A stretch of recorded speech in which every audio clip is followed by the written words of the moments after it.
I tell you I'm good, probably you will say I'm boasting. But if I tell you I'm no good, you know I'm lying.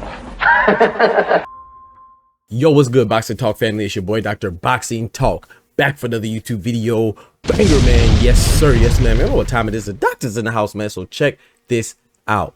We have had official news dropped today that has not been so official, right? As you have known, and if you've been lurking around the social media and things like that, it was rumored for a while. We talked about this as well, that Keyshawn Davis was going to be fighting Edwin De Los Santos for his first defense for his WBO belt. You know, the newly crowned American champion representing the WBO. He won his belt off of Denise Berinchek, you know, and it was a good fight. It was a dominant performance from Keyshawn Davis, you know. It was a good fight on behalf of Keyshawn, not so much Denise Berinchek, but he's looking to have his first defense and do it in his hometown of Norfolk, Virginia on June 7th, and it will be against Edwin De Los Santos. But the reason why I said we had some official, unofficial news is because around the boxing landscape, a lot of people were tagging Edwin De Los Santos with the duck, you know, label, like we always like to do, the coward label, the punk label, because initially the negotiations started and then it got a little shaky, baby, you know what I'm saying?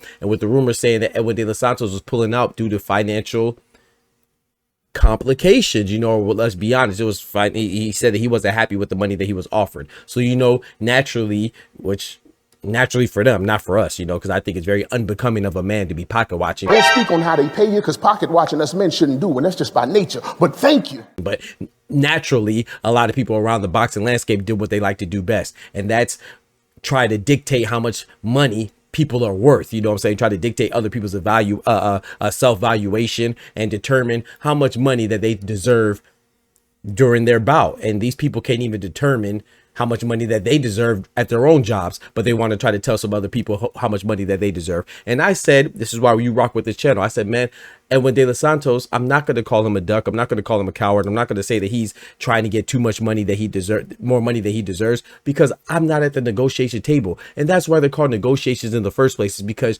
you bring your side, the other team brings their side, and then they etch out a deal. You know, you might have to make some compromises here and there. You may not get exactly what you want, but the whole point of negotiations is to reach a agreement and reach a destination to where at this particular destination, we're going to meet at a middle ground and we're both going to be happy. You know what I'm saying? We may not get exactly what we want, but we'll both be as happy as we can be. That's what it is. And sometimes negotiations fall through, and sometimes you have to renegotiate. And that's exactly what happened here, man. Edwin De Los Santos has came back to the table with him and Keyshawn Davis, and they etched it out. And now we have the fight that's going on. You know what I'm saying? So everybody that's been calling Edwin De Los Santos a duck, or saying how much money he deserves or doesn't deserve, or say Keyshawn Davis is not giving him enough money, being cheap. Shut up, bitch. Y'all should be ashamed of yourselves. You know what I'm saying? Just be patient and be careful a little bit, buddy. You know what I'm saying? Ain't no need to be calling all these fighters ducks and cowards and everything outside of their name. You know what I'm saying? Just be patient. That's it. Just be patient. And sometimes it works out. And in this case, it did. And shout out to Edwin De Los Santos. You know, we have not seen him in about, what, 18 months, a year and a half. Last time we saw him was against Shakur Stevenson when he lost. I think that was back in November of 2023. And that fight was trash. Know your fucking place, trash. Don't get me wrong, you know what I'm saying? He was one half of that terrible performance on both of them, you know what I'm saying?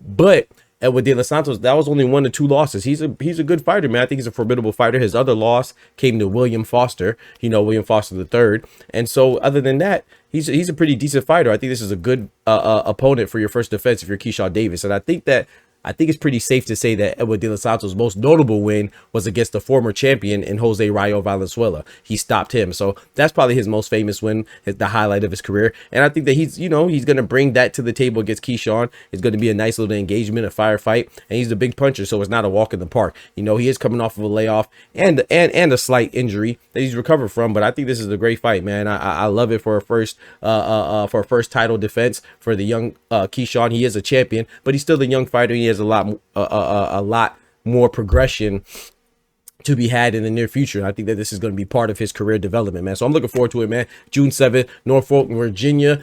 Edwin De Los Santos, Keyshawn Davis, he's a champion, say him first. Keyshawn Davis defending his WBO belt, the American champion, against Edwin De Los Santos, the Dominican fighter, man. So let's see how it goes, man. I look forward to this. Don't forget to smack that like button, but most importantly, remember, with God, we can do anything. Without God, we're nothing. The doctor's out. Peace. From the hood to college, both worlds they had to meet. 6 degrees between us, so cold, we're about to freeze. But we're Florida boys, hot takes, we bring the heat. We're moving the culture, the engineers to the streets.